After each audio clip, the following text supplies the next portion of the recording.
சொக்கநாதன் பெற்றெடுத்த பிள்ளையாராம்.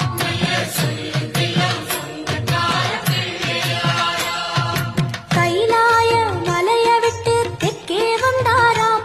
இந்த பிள்ளையாரு பட்டி கண்டு இருந்து விட்டாராம்.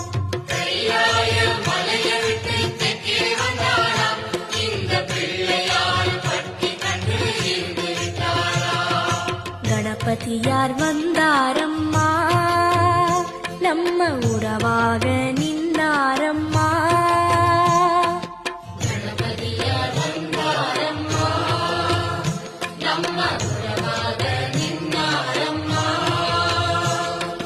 சொக்க